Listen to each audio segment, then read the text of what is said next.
안녕하세요. 밤이 깊었네요. 오늘 하루도 고생 많으셨죠? 편안하게 쉬면서 오늘 밤 따뜻한 옛날 이야기를 들어보세요. 옛날 옛적에 아니요.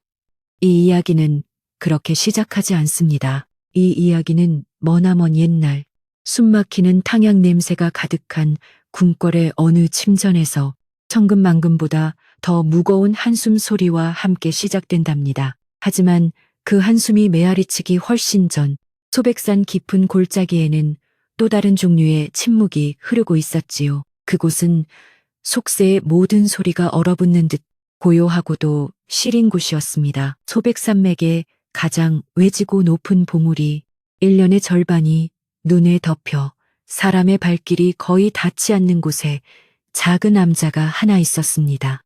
이름은 유은한, 흐르는 구름의 암자라는 뜻이었지요. 이름처럼 암자는 늘 구름과 안개에 잠겨 있었고 그곳을 지키는 이는 묘음 여인이라는 젊은 비군이 단 한 사람이었습니다. 암자라고는 하지만 사실은 금방이라도 쓰러질 듯한 초가집 한 채가 전부였습니다. 겨울바람은 짐승처럼 울부짖으며 억새로 엮은 지붕을 매섭게 핥히었고 성긴 문틈 사이로 칼날 같은 눈발이 스며들었습니다. 묘음은 그 작은 방에서 사방이 얼어붙는 추위 속에서도 꼿꼿이 앉아 있었습니다. 그녀의 앞에는 오래된 배틀이 놓여 있었지요. 방 안에 유일한 온기는 사그라드는 화롯불과 묘음의 입에서 나오는 하얀 입김뿐이었습니다. 째깍, 째깍, 배틀의 북이 오가는 소리만이 이따금씩 들려오는 바람 소리와 어우러져 방 안의 정막을 더욱 깊게 만들었습니다. 그녀는 하얀 명주를 짜고 있었습니다. 부처님께 올릴 공양이었지요. 하지만 그 고귀한 비단을 짜는 손은 이미 혹독한 추위와 고된 노동으로 붉게 트고 군데군데 피가 맺혀 있었습니다. 그녀는 아픔을 느끼지 못하는 듯 혹은 그 아픔마저도 수행의 일부로 받아들이는 듯 그저 묵묵히 실을 넘기고 북을 당겼습니다. 그녀의 눈빛은 텅 비어 있지도 무언가를 갈망하지도 않았습니다. 그저 깊고 맑은 호수처럼 모든 것을 비추되 아무것도 담아두지 않는 듯한 고요함만이 가득했습니다. 젖은 장작이 타면서 내는 매캐한 연기 냄새와 축축한 흙 냄새가 방 안에 섞여 묘한 향기를 만들어냈습니다. 며칠에 한 번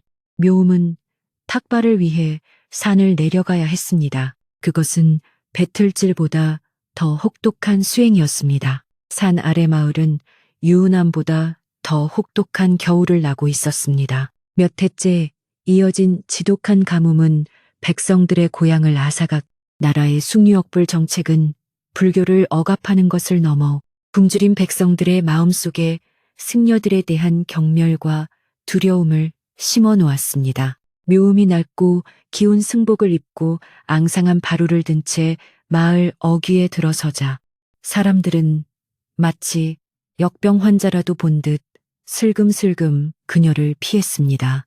그들의 눈빛에는 동정이 아닌 노골적인 적의와 멸시가 담겨 있었습니다. 쯧쯧 젊은 것이 중이 되어 빌어먹고 다니는 구먼 저것들 때문에 나라가 이 모양이 꼴이야. 일은 안 하고 부처님 타령만 하니 가뭄이 들지 수군거림이 비수처럼 날아와 꽂혔습니다. 묘음은 아무 말 없이 그저 고개를 숙이고서 있을 뿐이었습니다. 그때 장터에서 물을 다듬던 한 아낙네가 버럭 소리를 질렀습니다.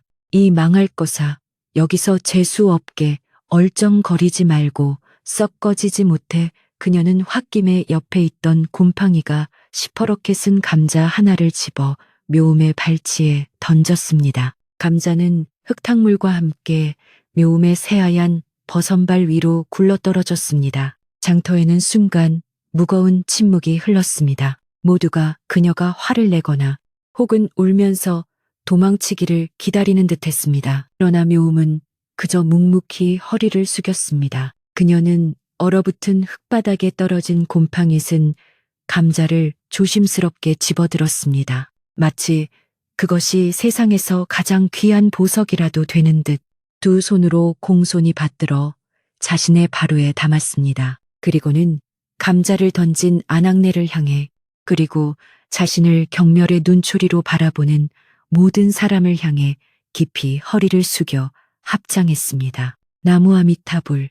그녀의 목소리는 바람 소리에 묻힐 듯 작았지만 그 속에는 어떠한 원망이나 슬픔도 담겨 있지 않았습니다. 오직 차가운 겨울 아침의 공기처럼 맑고 고요한 슬픔만이 깃들어 있었습니다. 그녀는 천천히 몸을 돌려 다시 아무 일도 없었다는 듯 묵묵히 산을 향해 걸어갔습니다. 같은 시각 백리도 더 떨어진 수도 한양의 대궐안은 또 다른 종류의 한기로 가득 차 있었습니다. 임금의 침전은 사치스러운 비단과 목재로 꾸며져 있었지만 그곳을 채우고 있는 것은 지독하고 역한 탕약 냄새뿐이었습니다. 나라의 주인인 임금, 이허는 용상에 앉아있지 못하고 창백한 얼굴로 침상에 위태롭게 걸터 앉아 있었습니다. 그의 앞에는 갓 타려온 뜨거운 탕약이 김을 모락모락 피우고 있었지만 그는 그것을 쳐다보지도 않았습니다. 그의 눈은 초점을 잃은 채 허공을 맴돌았습니다. 이허는 마음의 병을 앓고 있었습니다. 몇 년째 이어진 가뭄으로 백성들은 굶주림에 죽어가고 있었고 변방은 오랑캐의 잦은 침입으로 신음했습니다. 하지만 조정의 신하들은 백성의 안위는 안중에도 없이 오직 자신들의 배를 불리기 위한 당파 싸움에만 혈안이 되어 있었습니다. 특히나 임금의 권력을 호시탐탐 노리는 대비와 그녀의 꼭두각시 노릇을 하는 영의정은 임금의 숨통을 조여왔습니다. 이허는 그들의 소나귀에서 벗어나려 발버둥 쳤지만 그는 허수아비 임금에 불과했습니다. 매일 밤 그는 잠들지 못했습니다. 눈을 감으면 굶주린 백성들의 울부짖음이 들리는 듯했고 눈을 뜨면 자신을 조롱하는 신하들의 거짓된 얼굴이 아른거렸습니다. 그는 이 지옥 같은 궁궐에서 이 역겨운 탕약 냄새와 가식적인 충성 맹세 속에서 서서히 질식해가고 있었습니다. 그날 밤 임금의 침전에는 얼음 같은 정적이 감돌았습니다. 탕약 그릇은 이미 차갑게 식어버렸지만 방 안의 공기는 금방이라도 터질 듯 팽팽했습니다. 대비의 목소리는 쇠를 긁는 듯 날카롭고 차가웠습니다. 주상, 아직도 망설이시는 개입니까? 국고가 바닥을 드러내고 있사옵니다. 당장 세금을 갑절로 올려 왕실의 채통을 바로 세우고 굶주린 군사들의 군량을 채우셔야 하옵니다. 언제까지 저 미천한 것들의 눈치만 살피실 것이옵니까? 대비의 말은 비수처럼 이헌의 가슴에 밝혔습니다. 그는 떨리는 손으로 탕약 그릇을 밀어냈습니다. 그릇이 요란한 소리를 내며 바닥에 떨어져 깨졌지만 그는 아랑곳하지 않았습니다. 어마마마, 어찌 그런 말씀을 하십니까? 밖에서는 백성들이 굶주림에 지쳐 아이를 내다버리고 흙을 파먹으며 죽어가고 있사옵니다. 이 말은 땅에서 어찌 더 쥐어짜란 말씀이십니까? 대비는 그런 이헌을 경멸하듯 바라보며 코웃음을 쳤습니다. 주상왕이란 본디, 그런 것에 흔들려서는 아니 되옵니다. 백성은 밟아야 다스릴 수 있는 풀과 같은 것이옵니다. 그것이 이 왕실의 법도이며 선대왕들께서 피로써 지켜온 가르침이옵니다. 그 법도와 가르침이라는 말이 이헌의 마지막 남은 이성의 끈을 남김없이 끊어버렸습니다. 그는 자신이 왕인지 아니면 이 화려한 세상에 갇힌 꼭두각시인지 분간할 수 없었습니다. 그는 폭발하듯 소리쳤습니다. 그 법도라는 것이 굶주린 백성을 외면하는 것이라면 차라리 내 이 왕관을 벗어 던지겠소. 당장 물러가시구려. 이헌의 격한 반응에 대비는 잠시 놀란 듯 했으나 이내 차가운 미소를 지으며 돌아섰습니다. 곧 후회하시게 될 것이옵니다. 주상, 그 말은 저주처럼 침전 안에 무겁게 내려앉았습니다. 그날 밤 이헌은 더 이상 견딜 수 없었습니다. 그는 탕약 냄새와 가식적인 충성 맹세, 그리고 자신을 옥죄는 저 차가운 눈빛으로 가득 찬 이 감옥 같은 궁궐에서 단 하루도 더 숨 쉴 수 없을 것 같았습니다. 대비가 물러간 후 그는 방 안의 모든 것을 부술 듯한 충동에 사로잡혔습니다. 하지만 그는 대신 아무도 모르게 용포를 벗어 던졌습니다.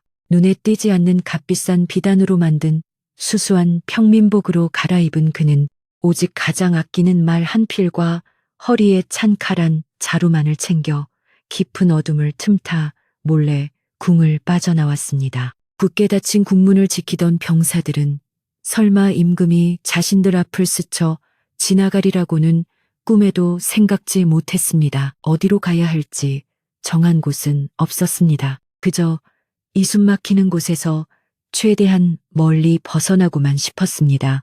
그는 미친 듯이 말을 몰았습니다. 때마침 하늘에서는 세상을 집어삼킬 듯한 끔찍한 눈보라가 몰아치기 시작했습니다. 앞이 보이지 않을 정도로 쏟아지는 눈발은 마치 그의 절망적이고 혼란스러운 마음을 대변하는 듯 했습니다. 바람은 짐승처럼 울부짖었, 눈송이는 날카로운 유리 조각처럼 그의 뺨을 핥혔습니다. 그는 고삐를 놓지 않으려 안간힘을 썼지만 손의 감각은 이미 사라진 지 오래였습니다. 그는 그저 이 지독한 추위와 어둠이 자신의 모든 고통을 앗아가 주기를 바랄 뿐이었습니다. 얼마나 달렸을까요? 충성스러운 말도 지척, 그 위에 탄 사람도 한계에 다다랐습니다. 이헌은 자신이 어디로 가고 있는지도 모른 채 그저 본능적으로 말을 몰았습니다. 사방은 온통 분간할 수 없는 눈 덮인 산뿐이었, 매서운 바람은 뼈를 애는 듯했습니다. 그는 결국 말의 등 위에서 버티지 못하고 차가운 눈밭 위로 굴러떨어졌습니다. 말은 주인을 버리지 못하고 그 곁에서 가쁘게 숨을 몰아쉬며 울었습니다. 이헌은 다시 일어나려 했지만 몸이 천근만근 무거워 손가락 하나 까딱할 수 없었습니다. 차가운 눈이 그의 몸을 서서히 덮어왔습니다. 죽음의 그림자가 그를 덮치려는 순간 그의 흐릿한 시야에 저 멀리 위태롭게 깜빡이는 아주 작은 등불 하나가 들어왔습니다. 그는 마지막 남은 힘을 다해 그 희미한 빛을 향해 손을 뻗었지만 그것이 마지막이었습니다. 그는 깊고 차가운 어둠 속으로 빠져들었습니다. 그 시각, 유은함의 묘음은 그날 밤에도 늦도록 배를 짜고 있었습니다. 째깍, 째깍, 배틀의 북이 오가는 소리만이 눈보라 소리와 어우러져 암자의 정막을 채우고 있었습니다. 그런데 문득 그 익숙한 소리들 사이로 낯선 소리가 끼어들었습니다. 바람 소리와는 분명히 다른 가쁘게 숨을 몰아쉬며 울부짖는 말의 울음소리와 무언가 무거운 것이 쿵 하고 쓰러지는 소리였습니다. 묘음은 즉시 배틀질을 멈추고 귀를 기울였습니다.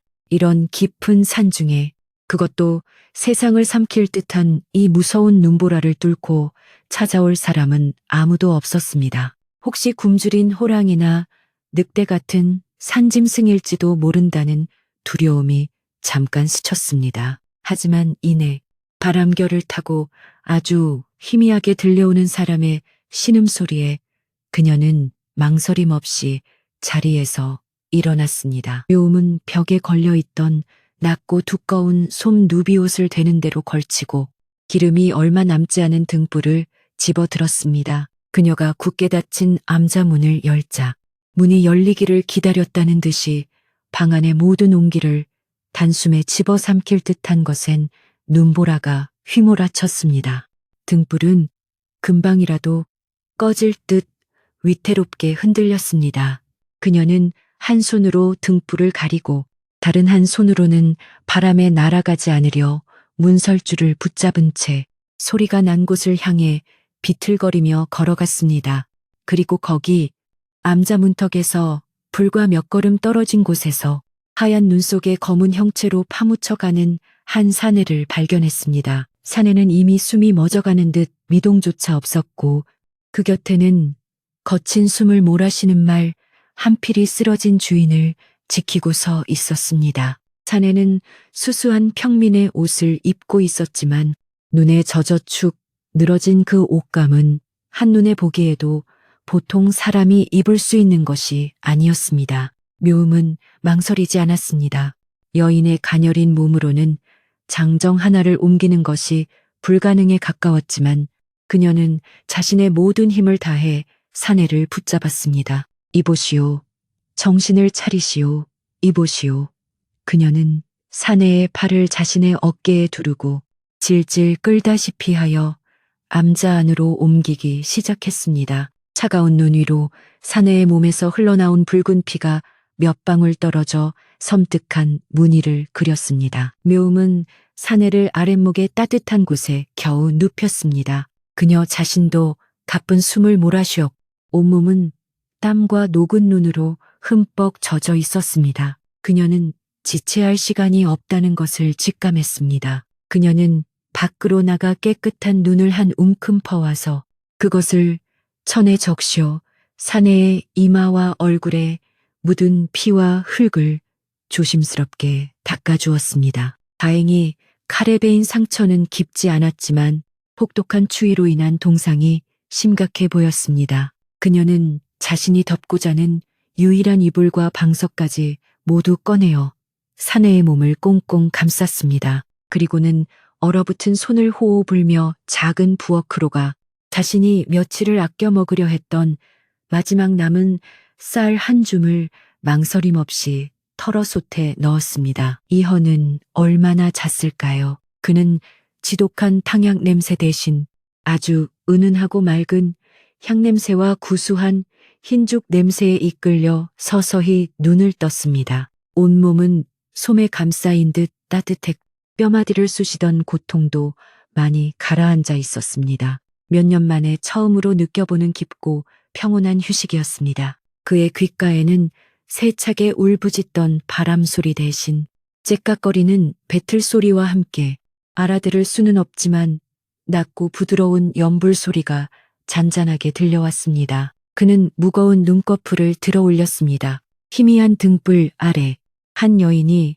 자신에게 등을 돌린 채 묵묵히 배를 짜고 있었습니다. 그는 고개를 돌려 주위를 둘러보았습니다. 방 안은 궁궐의 어느 방과도 비교할 수 없을 만큼 누추했습니다. 극벽은 곳곳이 갈라져 있었고 세간살이라고는 배틀 하나와 작은 불단이 전부였습니다. 하지만 이상하게도 그곳은 자신이 머물렀던 그 어떤 화려한 침전보다도 따뜻하고 아늑하게 느껴졌습니다. 이헌은 자신이 죽어서 극락에 온 것인지 아니면 아직도 고통스러운 꿈을 꾸고 있는 것인지 분간할 수 없었습니다. 그는 그저 다시 스르르 눈을 감았습니다. 그리고 그 평화로운 배틀 소리와 따뜻한 기운 속으로 아주 오랜만에 아무런 악몽도 없는 깊은 잠 속으로 다시 한번 빠져들었습니다. 이헌은 유은함에서 며칠을 더 머물렀습니다. 그는 자신의 신분을 밝히지 않았습니다.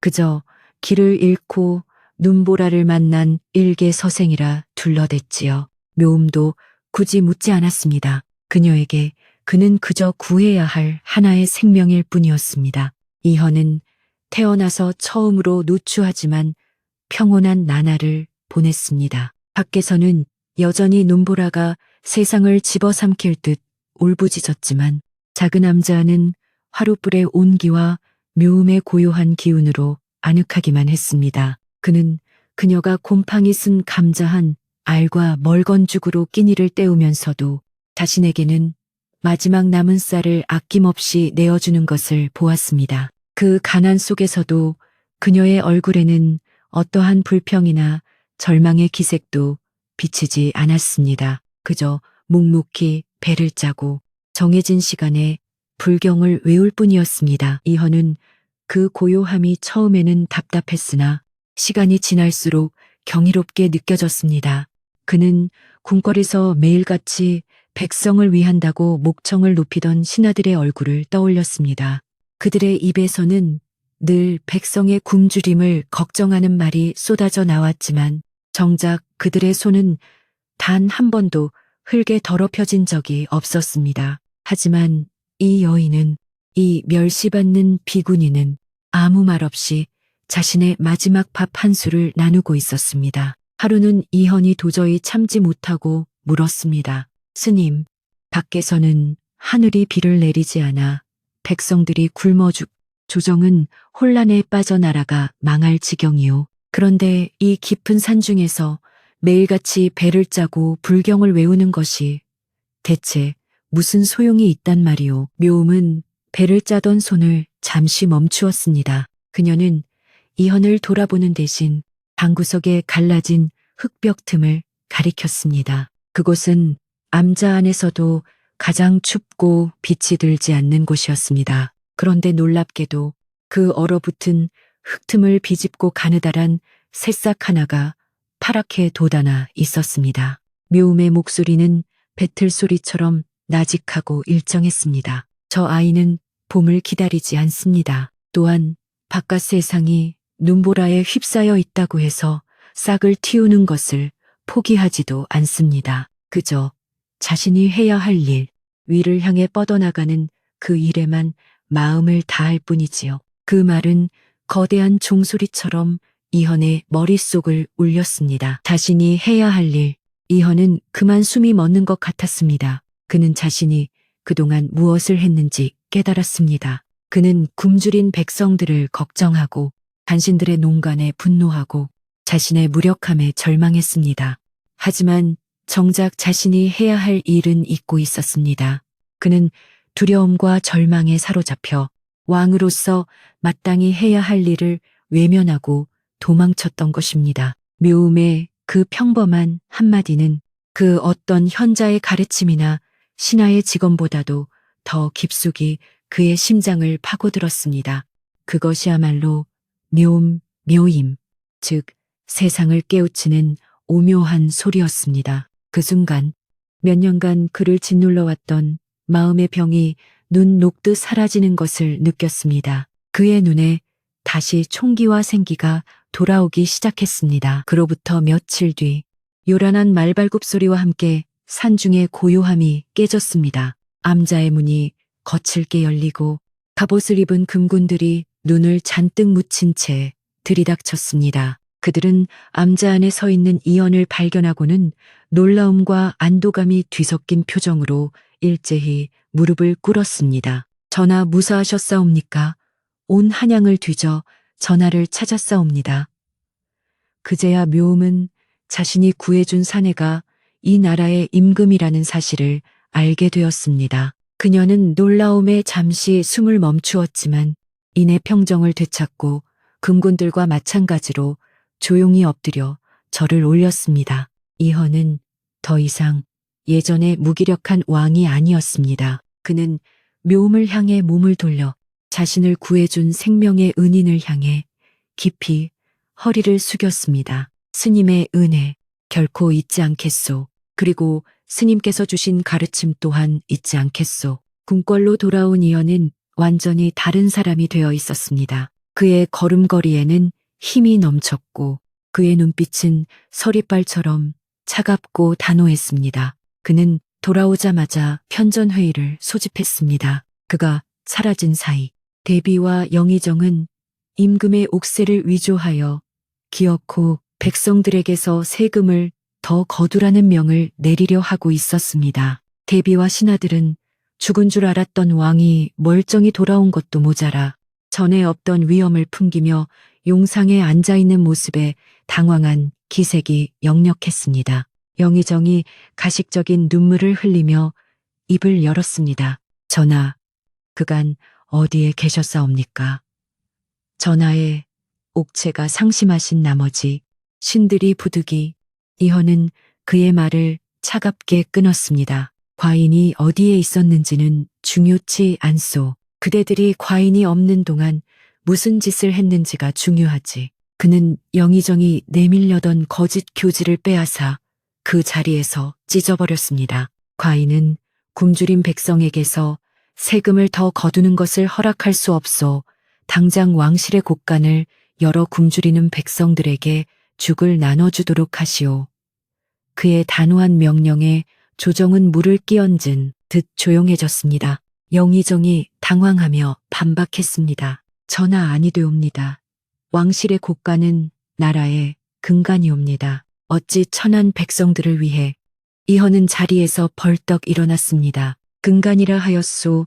백성이 없는데 나라가 어찌 있으며 왕실이 어찌 있단 마리오 경전에도 이르지 않았소. 백성은 물과 같고 임금은 배와 같으니 물은 배를 띄우기도 하지만 뒤집을 수도 있다 하였거늘 경들은 그 가르침을 잊었단 말이오. 그것은 누구도 예상치 못했 유약하기만 했던 임금의 첫 번째 맞섬이었습니다.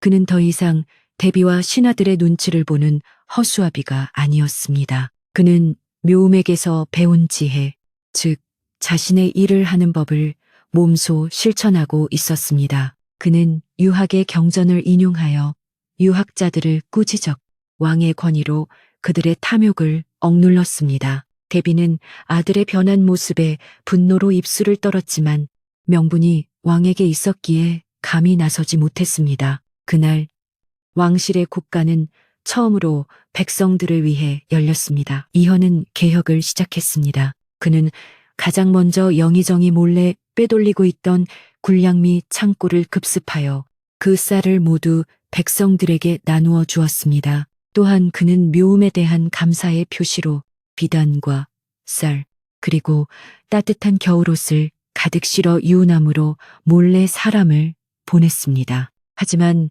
묘음은 그 모든 것을 받지 않았습니다. 그녀는 자신에게 온 것들을 그대로 산 아래 마을로 가져가 자신을 핍박하고 경멸했던 마을 사람들에게 남김없이 나누어 주었습니다. 부처님의 자비입니다. 그녀는 예전과 똑같이 곰팡이 쓴 감자를 받았을 때와 조금도 다르지 않은 표정으로 말했습니다. 마을 사람들은 처음에는 어안이 벙벙했습니다.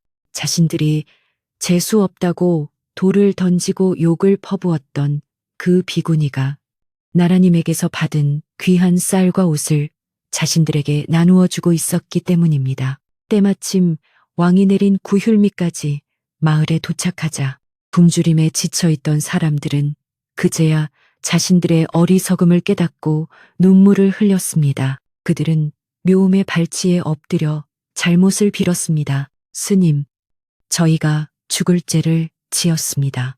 저희의 눈이 멀어 살아있는 부처님을 알아보지 못했습니다. 그날 이후 사람들은 묘음을 살아있는 보살님이라 부르며 존경했습니다. 묘음의 지혜와 자비에 대한 이야기는 왕의 놀라운 변화에 대한 소문과 함께 봄바람을 타고 한양을 넘어 온 나라로 퍼져나가기 시작했습니다. 임금이 변하자 궁궐의 공기도 변했습니다. 하지만 썩은 뿌리는 그리 쉽게 뽑히는 것이 아니었지요. 영의정과 그를 따르는 무리들은 자신들이 평생 쌓아 올린 힘과 재물이 하루아침에 물거품이 될 위기에 처하자 독이 오른 뱀처럼 마지막 발악을 준비했습니다. 그들 뒤에는 여전히 막강한 힘을 쥔 대비가 있었습니다. 그들은 임금이 궁을 비웠던 사이 불가의 요사스러운 술법에 홀려 옥체를 보전하지 못했다는 흉흉한 소문을 퍼뜨리기 시작했습니다. 임금이 왕실에 곡간을 연 것을 두고 임금께서 미천한 중들에게 홀려 나라의 근간을 흔들고 있다고 백성들을 선동하려 했습니다. 그들은 임금이 아직 뿌리가 약하다는 것을 알고 이 기회에 아예 임금을 몰아내고 새로운 꼭두각시를 세울 역모를 꾸미고 있었습니다. 하지만 이허는 더 이상 그들의 손바닥 위에 놀아나는 유약한 군주가 아니었습니다. 그는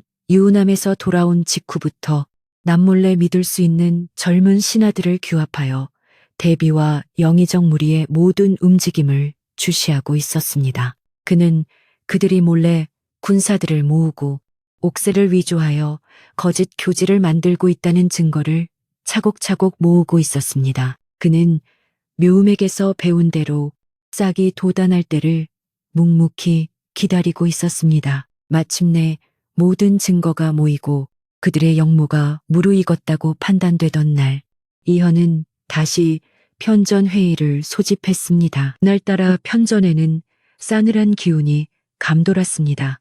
영의정은 이헌이 자신들의 계략을 눈치챘으리라고는 꿈에도 생각지 못하고 오히려 이 자리에서 임금을 겁박하여 모든 권한을 넘겨받을 속셈이었습니다. 그는 기다렸다는 듯이 앞으로 나섰습니다. 전하 흉년으로 민심이 흉흉하니 전하께서는 어찌하여 검증되지도 않은 불가의 요사스러운 말에 현혹되어 나라의 근간을 뒤흔드시는 것이옵니까? 이는 선대왕들의 업적을 욕보이는 일이옵니다. 지금이라도 그의 말이 채 끝나기도 전에 편전의 문이 활짝 열리며 중무장한 금군들이 쏟아져 들어왔습니다. 영의정과 그를 따르던 신하들은 순식간에 칼을 든 군사들에게 포위되었습니다. 이헌은 용상에서 차갑게 그들을 내려다보며 말했습니다. 그대들이 말하는 선대왕의 업적이란 것이 굶주린 백성들의 피를 빨아 자신들의 곳간을 채우고 임금을 시해하려 역모를 꾸미는 것이었소. 이헌의 손짓에 따라 그동안 수집된 모든 증거들이 신하들 앞에 펼쳐졌습니다.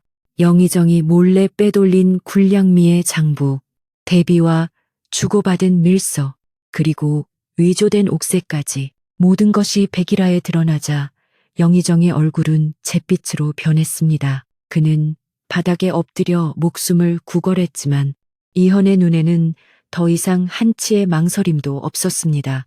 여봐라. 나라의 근간을 뒤흔들고 백성을 도탄에 빠뜨린 역적들을 당장 하옥하라. 그날 부패한 관리들이 모조리 숙청되었습니다. 그들이 백성들에게서 빼앗아 쌓아 올렸던 막대한 재산은 모두 몰수되어 굶주린 백성들에게 고루 나뉘었습니다. 모든 권력을 잃은 대비는 궁궐 가장 깊고 외진 곳에 머물게 되었습니다. 이헌은 그녀에게 아무 벌도 내리지 않았습니다. 다만 남은 평생 동안 매일같이 불경을 베꼈으며 자신의 잘못을 참회하도록 명했을 뿐이지요. 그것은 그녀가 그토록 멸시했던 불가의 가르침에 기대어 스스로를 구원하라는 아들로서 내린 마지막 잡이었습니다. 그렇게 지독했던 겨울이 가고 마침내 진짜 봄이 찾아왔습니다. 몇 년 동안 메말랐던 하늘에서 꿈에 그리던 단비가 쏟아져 내리기 시작했습니다. 백성들은 거리로 뛰쳐나와 흠뻑 비를 맞으며 춤을 추고 눈물을 흘렸습니다. 비를 맞은 땅은 다시 생명력을 되찾았. 그해 가을에는 실로 오랜만에 풍년가가 온 나라에 울려 퍼졌습니다. 이헌은 어진 임금이 되었습니다. 그는 유학을 나라의 근본으로 삼되 묘음을 통해 깨달은 자비의 마음을 잊지 않았습니다. 그는 더 이상 불교를 탄압하지 않았습니다. 그는 도라는 것이 경전 속에 갇혀 있는 것이 아니라 각자의 자리에서 마땅히 자신의 일을 올바르게 행하는 마음 속에 있다는 것을 깨달았기 때문입니다. 나라는 빠르게 안정을 되찾아 백성들의 얼굴에는 다시 웃음꽃이 피어났습니다. 몇 해의 세월이 흘러 나라는 완전히 평온을 되찾았습니다. 어느 따뜻한 봄날, 이헌은 이제는 위엄과 자애로움이 가득한 성군의 모습으로 가장 화려하고 장엄한 용포를 차려입었습니다. 그는 수많은 신하와 호위무사를 거느리고 조용히 소백산을 다시 찾았습니다. 산 아래 마을은 예전에 굶주렸던 모습은 온데간데 없이 집집마다 밥 짓는 연기가 피어오르고 아이들의 웃음소리가 가득했습니다. 이헌은 마침내 흐르는 구름의 암자, 유남 입구에 다다랐습니다.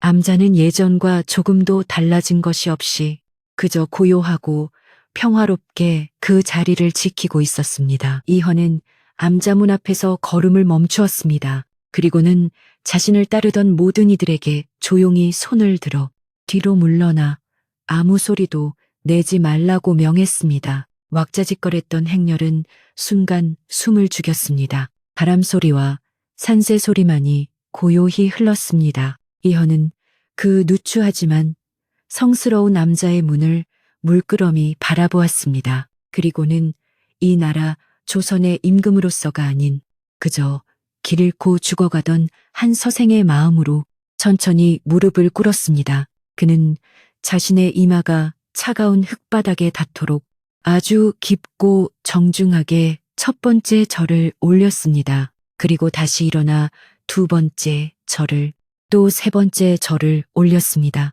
그 세 번의 절에는 자신을 구해준 은혜에 대한 감사와 자신을 깨우쳐준 지혜에 대한 존경, 그리고 이 모든 평화를 이루게 해준 가르침에 대한 다짐이 담겨 있었습니다. 그는 아무 말 없이 조용히 일어나 왔던 길을 되돌아갔습니다. 그 시각, 암자 안에서 묘음은 여전히 낡은 배틀에 앉아 있었습니다. 째깍, 째깍.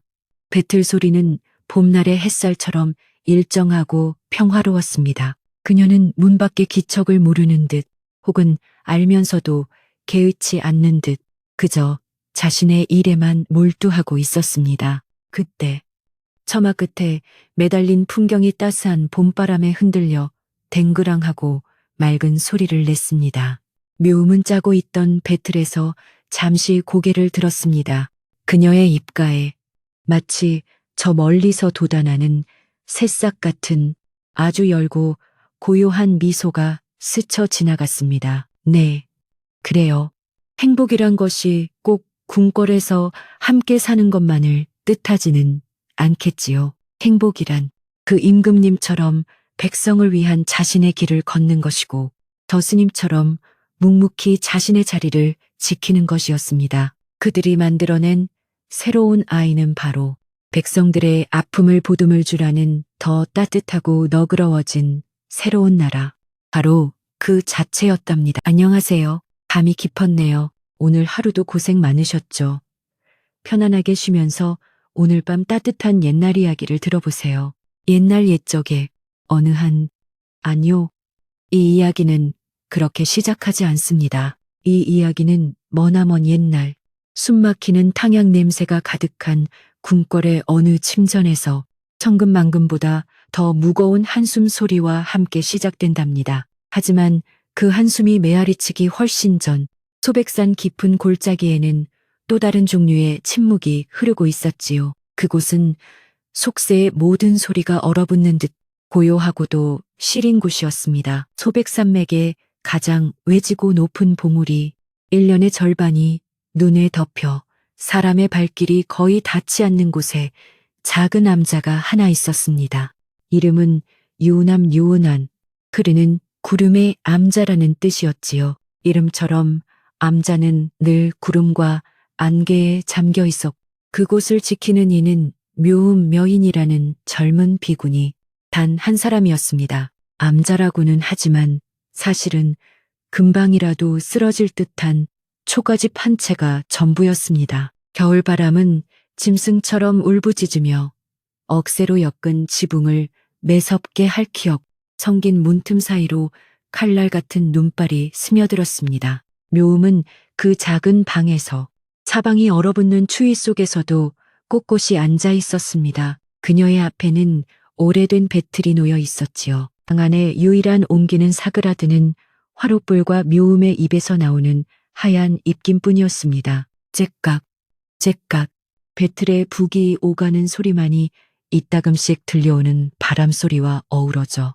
방 안의 정막을 더욱 깊게 만들었습니다. 그녀는 하얀 명주를 짜고 있었습니다. 부처님께 올릴 공양이었지요. 하지만 그 고귀한 비단을 짜는 손은 이미 혹독한 추위와 고된 노동으로 붉게 트고 군데군데 피가 맺혀 있었습니다. 그녀는 아픔을 느끼지 못하는 듯 혹은 그 아픔마저도 수행의 일부로 받아들이는 듯 그저 묵묵히 실을 넘기고 북을 당겼습니다. 그녀의 눈빛은 텅 비어 있지도 무언가를 갈망하지도 않았습니다. 그저 깊고 맑은 호수처럼 모든 것을 비추되 아무것도 담아두지 않는 듯한 고요함만이 가득했습니다. 젖은 장작이 타면서 내는 매캐한 연기 냄새와 축축한 흙 냄새가 방 안에 섞여 묘한 향기를 만들어냈습니다. 며칠에 한 번 묘음은 탁발을 위해 산을 내려가야 했습니다. 그것은 배틀질보다 더 혹독한 수행이었습니다. 산 아래 마을은 유은암보다 더 혹독한 겨울을 나고 있었습니다. 몇 해째 이어진 지독한 가뭄은 백성들의 고향을 앗아가 나라의 숭유역불 정책은 불교를 억압하는 것을 넘어 굶주린 백성들의 마음속에 승려들에 대한 경멸과 두려움을 심어 놓았습니다. 묘음이 낡고 기운 승복을 입고 앙상한 바루를 든 채 마을 어귀에 들어서자 사람들은 마치 역병 환자라도 본 듯 슬금슬금 그녀를 피했습니다. 그들의 눈빛에는 동정이 아닌 노골적인 적의와 멸시가 담겨 있었습니다. 쯧쯧. 젊은 것이 중이 되어 빌어먹고 다니는 구먼. 저것들 때문에 나라가 이 모양이 꼴이야. 일은 안 하고 부처님 타령만 하니 가뭄이 들지 수군거림이 비수처럼 날아와 꽂혔습니다. 묘음은 아무 말 없이 그저 고개를 숙이고서 있을 뿐이었습니다. 그때 장터에서 물을 다듬던 한 아낙네가 버럭 소리를 질렀습니다.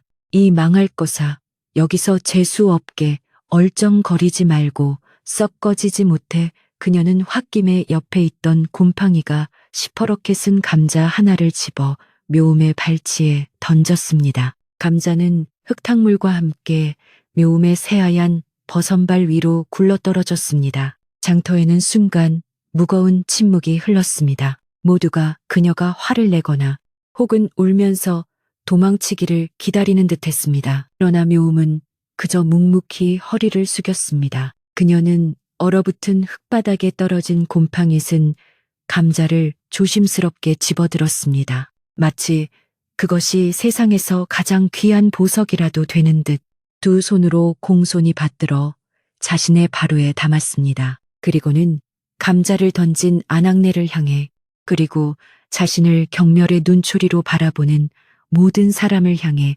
깊이 허리를 숙여 합장했습니다. 나무 아미타불. 그녀의 목소리는 바람소리에 묻힐 듯 작았지만 그 속에는 어떠한 원망이나 슬픔도 담겨 있지 않았습니다. 오직 차가운 겨울 아침의 공기처럼 맑고 고요한 슬픔만이 깃들어 있었습니다. 그녀는 천천히 몸을 돌려 다시 아무 일도 없었다는 듯 묵묵히 산을 향해 걸어갔습니다. 같은 시각 백리도 더 떨어진 수도 한양의 대궐안은 또 다른 종류의 한기로 가득 차 있었습니다. 임금의 침전은 사치스러운 비단과 목재로 꾸며져 있었지만 그곳을 채우고 있는 것은 지독하고 역한 탕약 냄새뿐이었습니다. 나라의 주인인 임금, 이허는 용상에 앉아있지 못하고 창백한 얼굴로 침상에 위태롭게 걸터 앉아 있었습니다. 그의 앞에는 갓 달여온 뜨거운 탕약이 김을 모락모락 피우고 있었지만 그는 그것을 쳐다보지도 않았습니다. 그의 눈은 초점을 잃은 채 허공을 맴돌았습니다. 이허는 마음의 병을 앓고 있었습니다. 몇 년째 이어진 가뭄으로 백성들은 굶주림에 죽어가고 있었고 변방은 오랑캐의 잦은 침입으로 신음했습니다. 하지만 조정의 신하들은 백성의 안위는 안중에도 없이 오직 자신들의 배를 불리기 위한 당파 싸움에만 혈안이 되어 있었습니다. 특히나 임금의 권력을 호시탐탐 노리는 대비와 그녀의 꼭두각시 노릇을 하는 영의정은 임금의 숨통을 조여왔습니다. 이허는 그들의 소나귀에서 벗어나려 발버둥 쳤지만 그는 허수아비 임금에 불과했습니다. 매일 밤 그는 잠들지 못했습니다. 눈을 감으면 굶주린 백성들의 울부짖음이 들리는 듯했고 눈을 뜨면 자신을 조롱하는 신하들의 거짓된 얼굴이 아른거렸습니다. 그는 이 지옥 같은 궁궐에서 이 역겨운 탕약 냄새와 가식적인 충성 맹세 속에서 서서히 질식해가고 있었습니다. 그날 밤 임금의 침전에는 얼음 같은 정적이 감돌았습니다. 탕약 그릇은 이미 차갑게 식어버렸지만 방 안의 공기는 금방이라도 터질 듯 팽팽했습니다. 대비의 목소리는 쇠를 긁는 듯 날카롭고 차가웠습니다. 주상, 아직도 망설이시는 개입니까? 국고가 바닥을 드러내고 있사옵니다. 당장 세금을 갑절로 올려 왕실의 채통을 바로 세우고 굶주린 군사들의 군량을 채우셔야 하옵니다. 언제까지 저 미천한 것들의 눈치만 살피실 것이옵니까? 대비의 말은 비수처럼 이현의 가슴에 밝혔습니다. 그는 떨리는 손으로 탕약 그릇을 밀어냈습니다. 그릇이 요란한 소리를 내며 바닥에 떨어져 깨졌지만 그는 아랑곳하지 않았습니다. 어마마마, 어찌 그런 말씀을 하십니까? 밖에서는 백성들이 굶주림에 지쳐 아이를 내다버리고 흙을 파먹으며 죽어가고 있사옵니다. 이 말은 땅에서 어찌 더 쥐어짜란 말씀이십니까? 대비는 그런 이현을 경멸하듯 바라보며 코웃음을 쳤습니다. 주상왕이란 본디, 그런 것에 흔들려서는 아니되옵니다. 백성은 밟아야 다스릴 수 있는 풀과 같은 것이옵니다. 그것이 이 왕실의 법도이며 선대왕들께서 피로써 지켜온 가르침이옵니다. 그 법도와 가르침이라는 말이 이현의 마지막 남은 이성의 끈을 남김없이 끊어버렸습니다. 그는 자신이 왕인지 아니면 이 화려한 세상에 갇힌 꼭두각시인지 분간할 수 없었습니다. 그는 폭발하듯 소리쳤습니다. 그 법도라는 것이 굶주린 백성을 외면하는 것이라면 차라리 내 이 왕관을 벗어 던지겠소. 당장 물러가시구려. 이현의 격한 반응에 대비는 잠시 놀란 듯 했으나 이내 차가운 미소를 지으며 돌아섰습니다. 곧 후회하시게 될 것이옵니다. 주상, 그 말은 저주처럼 침전 안에 무겁게 내려앉았습니다. 그날 밤 이현은 더 이상 견딜 수 없었습니다. 그는 탕약 냄새와 가식적인 충성 맹세, 그리고 자신을 옥죄는 저 차가운 눈빛으로 가득 찬 이 감옥 같은 궁궐에서 단 하루도 더 숨 쉴 수 없을 것 같았습니다. 대비가 물러간 후 그는 방 안의 모든 것을 부술 듯한 충동에 사로잡혔습니다. 하지만 그는 대신 아무도 모르게 용포를 벗어 던졌습니다. 눈에 띄지 않는 값비싼 비단으로 만든 수수한 평민복으로 갈아입은 그는 오직 가장 아끼는 말 한 필과 허리에 찬 칼한 자루만을 챙겨 깊은 어둠을 틈타 몰래 궁을 빠져나왔습니다. 굳게 닫힌 궁문을 지키던 병사들은 설마 임금이 자신들 앞을 스쳐 지나가리라고는 꿈에도 생각지 못했습니다. 어디로 가야 할지 정한 곳은 없었습니다. 그저 이 숨 막히는 곳에서 최대한 멀리 벗어나고만 싶었습니다. 그는 미친 듯이 말을 몰았습니다. 때마침 하늘에서는 세상을 집어삼킬 듯한 끔찍한 눈보라가 몰아치기 시작했습니다. 앞이 보이지 않을 정도로 쏟아지는 눈발은 마치 그의 절망적이고 혼란스러운 마음을 대변하는 듯 했습니다. 바람은 짐승처럼 울부짖었, 눈송이는 날카로운 유리 조각처럼 그의 뺨을 핥혔습니다. 그는 고삐를 놓지 않으려 안간힘을 썼지만 손의 감각은 이미 사라진 지 오래였습니다. 그는 그저 이 지독한 추위와 어둠이 자신의 모든 고통을 앗아가 주기를 바랄 뿐이었습니다. 얼마나 달렸을까요? 충성스러운 말도 지척, 그 위에 탄 사람도 한계에 다다랐습니다. 이현은 자신이 어디로 가고 있는지도 모른 채 그저 본능적으로 말을 몰았습니다. 사방은 온통 분간할 수 없는 눈 덮인 산뿐이었. 매서운 바람은 뼈를 애는 듯 했습니다. 그는 결국 말의 등 위에서 버티지 못하고 차가운 눈밭 위로 굴러떨어졌습니다. 말은 주인을 버리지 못하고 그 곁에서 가쁘게 숨을 몰아쉬며 울었습니다. 이현은 다시 일어나려 했지만 몸이 천근만근 무거워 손가락 하나 까딱할 수 없었습니다. 차가운 눈이 그의 몸을 서서히 덮어왔습니다. 죽음의 그림자가 그를 덮치려는 순간 그의 흐릿한 시야에 저 멀리 위태롭게 깜빡이는 아주 작은 등불 하나가 들어왔습니다. 그는 마지막 남은 힘을 다해 그 희미한 빛을 향해 손을 뻗었지만 그것이 마지막이었습니다. 그는 깊고 차가운 어둠 속으로 빠져들었습니다. 그 시각, 유은함의 묘음은 그날 밤에도 늦도록 배를 짜고 있었습니다. 째깍, 째깍,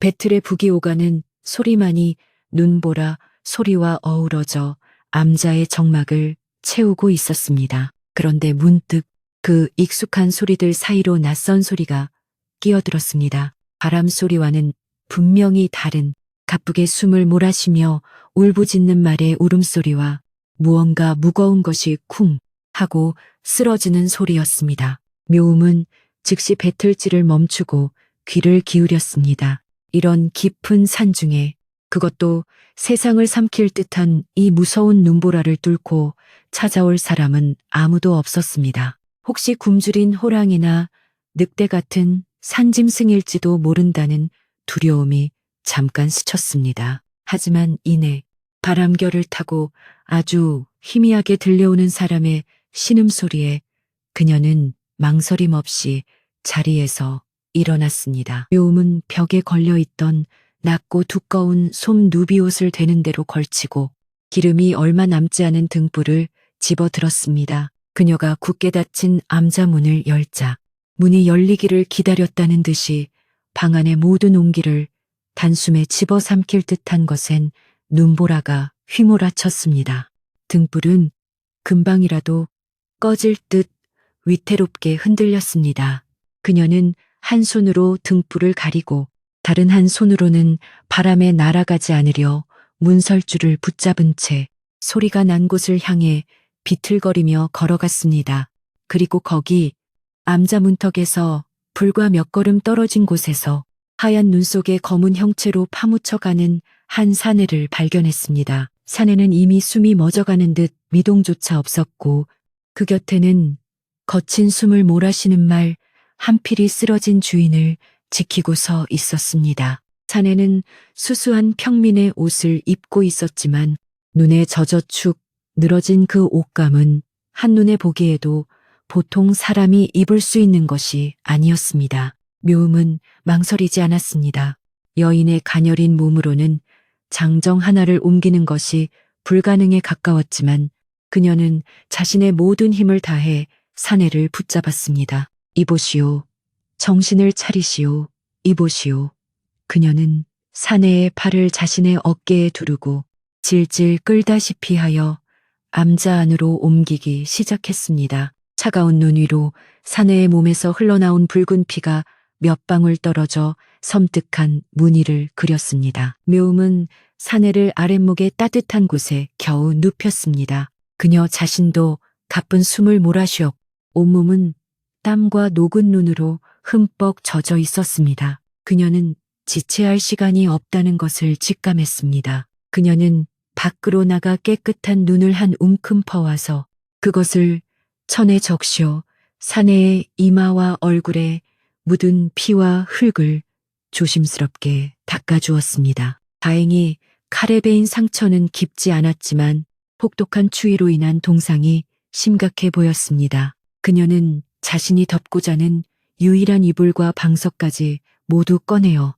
사내의 몸을 꽁꽁 감쌌습니다. 그리고는 얼어붙은 손을 호호 불며 작은 부엌으로 가 자신이 며칠을 아껴 먹으려 했던 마지막 남은 쌀 한 줌을 망설임 없이 털어솥에 넣었습니다. 이헌은 얼마나 잤을까요? 그는 지독한 탕약 냄새 대신 아주 은은하고 맑은 향냄새와 구수한 흰죽 냄새에 이끌려 서서히 눈을 떴습니다. 온몸은 솜에 감싸인 듯 따뜻했고 뼈마디를 쑤시던 고통도 많이 가라앉아 있었습니다. 몇 년 만에 처음으로 느껴보는 깊고 평온한 휴식이었습니다. 그의 귓가에는 세차게 울부짖던 바람 소리 대신 째깍거리는 배틀 소리와 함께 알아들을 수는 없지만 낮고 부드러운 연불 소리가 잔잔하게 들려왔습니다. 그는 무거운 눈꺼풀을 들어 올렸습니다.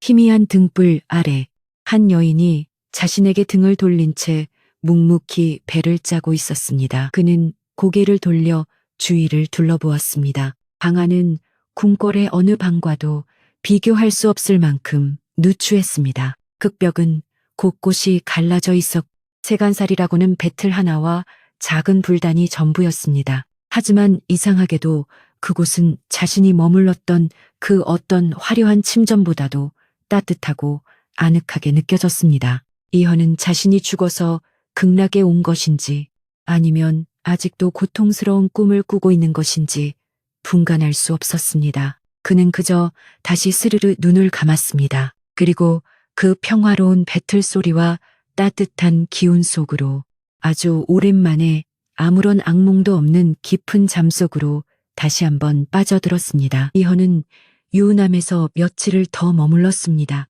그는 자신의 신분을 밝히지 않았습니다. 그저 길을 잃고 눈보라를 만난 일개 서생이라 둘러댔지요. 묘음도 굳이 묻지 않았습니다. 그녀에게 그는 그저 구해야 할 하나의 생명일 뿐이었습니다. 이현은 태어나서 처음으로 누추하지만 평온한 나날을 보냈습니다. 밖에서는 여전히 눈보라가 세상을 집어삼킬 듯 울부짖었지만 작은 남자는 화롯불의 온기와 묘음의 고요한 기운으로 아늑하기만 했습니다. 그는 그녀가 곰팡이 쓴 감자한 알과 멀건 죽으로 끼니를 때우면서도 자신에게는 마지막 남은 쌀을 아낌없이 내어주는 것을 보았습니다. 그 가난 속에서도 그녀의 얼굴에는 어떠한 불평이나 절망의 기색도 비치지 않았습니다. 그저 묵묵히 배를 짜고 정해진 시간에 불경을 외울 뿐이었습니다. 이현은 그 고요함이 처음에는 답답했으나 시간이 지날수록 경이롭게 느껴졌습니다. 그는 궁궐에서 매일같이 백성을 위한다고 목청을 높이던 신하들의 얼굴을 떠올렸습니다.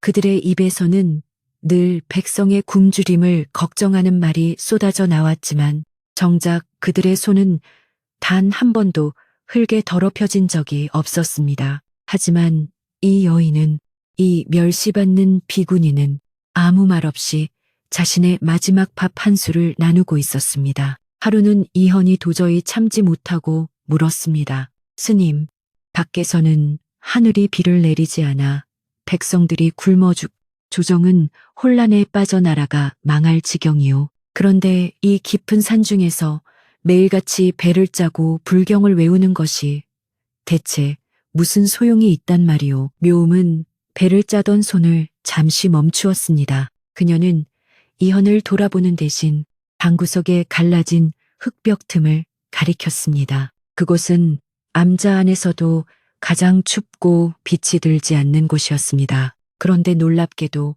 그 얼어붙은 흙틈을 비집고 가느다란 새싹 하나가 파랗게 돋아나 있었습니다. 묘음의 목소리는 배틀 소리처럼 나직하고 일정했습니다. 저 아이는 봄을 기다리지 않습니다. 또한 바깥 세상이 눈보라에 휩싸여 있다고 해서 싹을 틔우는 것을 포기하지도 않습니다. 그저 자신이 해야 할 일, 위를 향해 뻗어나가는 그 일에만 마음을 다할 뿐이지요. 그 말은 거대한 종소리처럼 이현의 머릿속을 울렸습니다. 자신이 해야 할 일, 이현은 그만 숨이 멎는 것 같았습니다. 그는 자신이 그동안 무엇을 했는지 깨달았습니다. 그는 굶주린 백성들을 걱정하고 간신들의 농간에 분노하고 자신의 무력함에 절망했습니다. 하지만 정작 자신이 해야 할 일은 잊고 있었습니다. 그는 두려움과 절망에 사로잡혀 왕으로서 마땅히 해야 할 일을 외면하고 도망쳤던 것입니다. 묘음의 그 평범한 한마디는 그 어떤 현자의 가르침이나 신하의 직언보다도 더 깊숙이 그의 심장을 파고들었습니다. 그것이야말로 묘임, 즉 세상을 깨우치는 오묘한 소리였습니다. 그 순간 몇 년간 그를 짓눌러왔던 마음의 병이 눈 녹듯 사라지는 것을 느꼈습니다. 그의 눈에 다시 총기와 생기가 돌아오기 시작했습니다. 그로부터 며칠 뒤 요란한 말발굽 소리와 함께 산중의 고요함이 깨졌습니다. 암자의 문이 거칠게 열리고 갑옷을 입은 금군들이 눈을 잔뜩 묻힌 채 들이닥쳤습니다. 그들은 암자 안에 서 있는 이현을 발견하고는 놀라움과 안도감이 뒤섞인 표정으로 일제히 무릎을 꿇었습니다. 전하 무사하셨사옵니까? 온 한양을 뒤져 전하를 찾았사옵니다. 그제야 묘음은 자신이 구해준 사내가 이 나라의 임금이라는 사실을 알게 되었습니다. 그녀는 놀라움에 잠시 숨을 멈추었지만 이내 평정을 되찾고 금군들과 마찬가지로 조용히 엎드려 절을 올렸습니다. 이헌은 더 이상 예전의 무기력한 왕이 아니었습니다. 그는 묘음을 향해 몸을 돌려 자신을 구해준 생명의 은인을 향해 깊이 허리를 숙였습니다. 스님의 은혜 결코 잊지 않겠소. 그리고 스님께서 주신 가르침 또한 잊지 않겠소. 궁궐로 돌아온 이현은 완전히 다른 사람이 되어 있었습니다. 그의 걸음걸이에는 힘이 넘쳤고 그의 눈빛은 서리빨처럼 차갑고 단호했습니다. 그는 돌아오자마자 편전회의를 소집했습니다. 그가 사라진 사이 대비와 영의정은 임금의 옥세를 위조하여 기어코 백성들에게서 세금을 더 거두라는 명을 내리려 하고 있었습니다. 대비와 신하들은 죽은 줄 알았던 왕이 멀쩡히 돌아온 것도 모자라 전에 없던 위엄을 풍기며 용상에 앉아있는 모습에 당황한 기색이 역력했습니다. 영의정이 가식적인 눈물을 흘리며 입을 열었습니다. 전하, 그간 어디에 계셨사옵니까?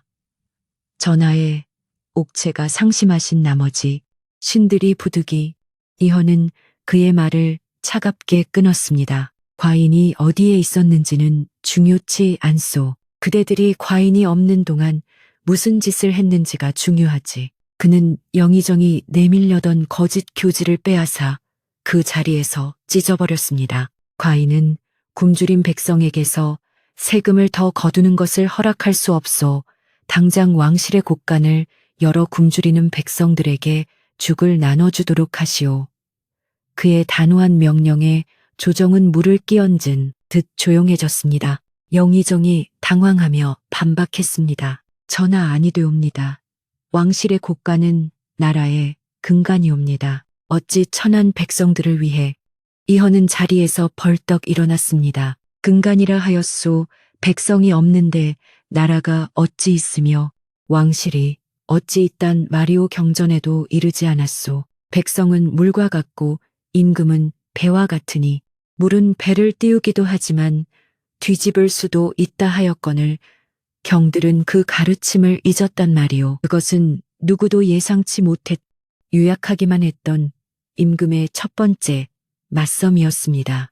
그는 더 이상 대비와 신하들의 눈치를 보는 허수아비가 아니었습니다. 그는 묘음에게서 배운 지혜, 즉 자신의 일을 하는 법을 몸소 실천하고 있었습니다. 그는 유학의 경전을 인용하여 유학자들을 꾸지적 왕의 권위로 그들의 탐욕을 억눌렀습니다. 대비는 아들의 변한 모습에 분노로 입술을 떨었지만 명분이 왕에게 있었기에 감히 나서지 못했습니다. 그날 왕실의 곳간은 처음으로 백성들을 위해 열렸습니다. 이헌은 개혁을 시작했습니다. 그는 가장 먼저 영의정이 몰래 빼돌리고 있던 군량미 창고를 급습하여 그 쌀을 모두 백성들에게 나누어 주었습니다.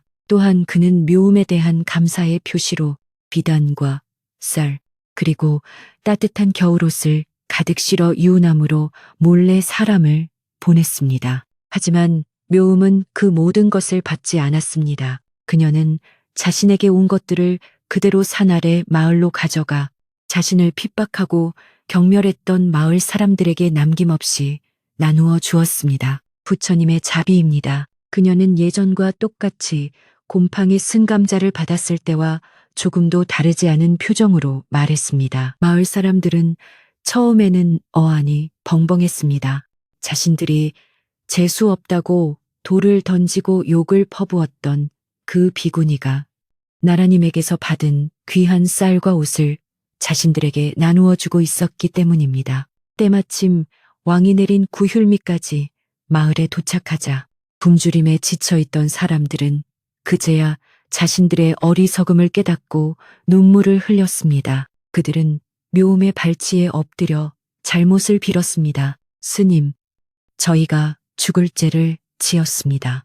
저희의 눈이 멀어 살아있는 부처님을 알아보지 못했습니다. 그날 이후 사람들은 묘음을 살아있는 보살님이라 부르며 존경했습니다. 묘음의 지혜와 자비에 대한 이야기는 왕의 놀라운 변화에 대한 소문과 함께 봄바람을 타고 한양을 넘어 온 나라로 퍼져나가기 시작했습니다. 임금이 변하자 궁궐의 공기도 변했습니다. 하지만 썩은 뿌리는 그리 쉽게 뽑히는 것이 아니었지요. 영의정과 그를 따르는 무리들은 자신들이 평생 쌓아 올린 힘과 재물이 하루아침에 물거품이 될 위기에 처하자 독이 오른 뱀처럼 마지막 발악을 준비했습니다. 그들 뒤에는 여전히 막강한 힘을 쥔 대비가 있었습니다. 그들은 임금이 궁을 비웠던 사이 불가의 요사스러운 술법에 홀려 옥체를 보존하지 못했다는 흉흉한 소문을 퍼뜨리기 시작했습니다. 임금이 왕실에 곡간을 연 것을 두고 임금께서 미천한 중들에게 홀려 나라의 근간을 흔들고 있다고 백성들을 선동하려 했습니다. 그들은 임금이 아직 뿌리가 약하다는 것을 알고 이 기회에 아예 임금을 몰아내고 새로운 꼭두각시를 세울 역모를 꾸미고 있었습니다. 하지만 이헌은 더 이상 그들의 손바닥 위에 놀아나는 유약한 군주가 아니었습니다. 그는 유은함에서 돌아온 직후부터 남몰래 믿을 수 있는 젊은 신하들을 규합하여 대비와 영의정 무리의 모든 움직임을 주시하고 있었습니다. 그는 그들이 몰래 군사들을 모으고 옥새를 위조하여 거짓 교지를 만들고 있다는 증거를 차곡차곡 모으고 있었습니다. 그는 묘음에게서 배운 대로 싹이 돋아날 때를 묵묵히 기다리고 있었습니다. 마침내 모든 증거가 모이고 그들의 역모가 무르익었다고 판단되던 날, 이헌은 다시 편전 회의를 소집했습니다. 그날따라 편전에는 싸늘한 기운이 감돌았습니다.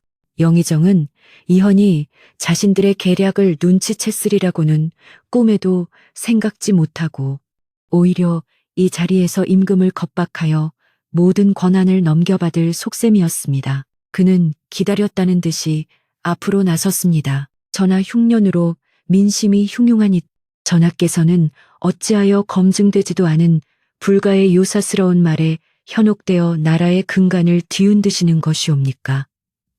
이는 선대왕들의 업적을 욕보이는 일이옵니다. 지금이라도 그의 말이 채 끝나기도 전에 편전의 문이 활짝 열리며 중무장한 금군들이 쏟아져 들어왔습니다. 영의정과 그를 따르던 신하들은 순식간에 칼을 든 군사들에게 포위되었습니다. 이헌은 용상에서 차갑게 그들을 내려다보며 말했습니다. 그대들이 말하는 선대왕의 업적이란 것이 굶주린 백성들의 피를 빨아 자신들의 곳간을 채우고 임금을 시해하려 역모를 꾸미는 것이었소.